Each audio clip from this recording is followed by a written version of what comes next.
அனைத்து விவசாய பெருமக்களுக்கு வணக்கம். நான் உங்கள் அக்ரீனியா.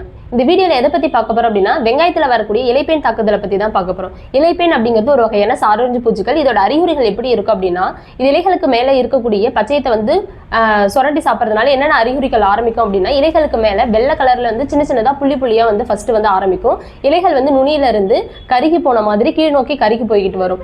இதோட பாதிப்பு வந்து அதிகமாக தாக்கம் இருக்கும்போது என்ன ஆகும் அப்படின்னா, வந்து இலைகள் வந்து சுருண்டு போன மாதிரி மஞ்சள் நிறத்தில் வந்து மாறிடும்.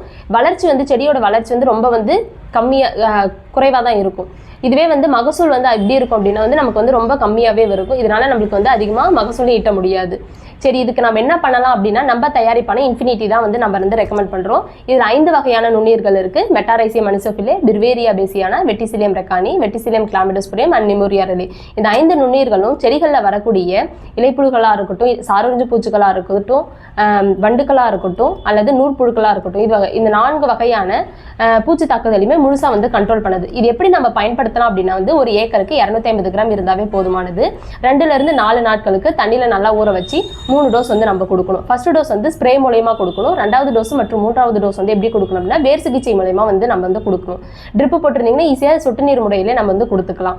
எனவே விவசாயிகளாகிய அனைவரும் இதை வாங்கி பயனடையுமாறு அன்புடன் கேட்டுக்கொள்கிறேன். நன்றி, வணக்கம். மேலும் விவரங்களுக்கு 6383417036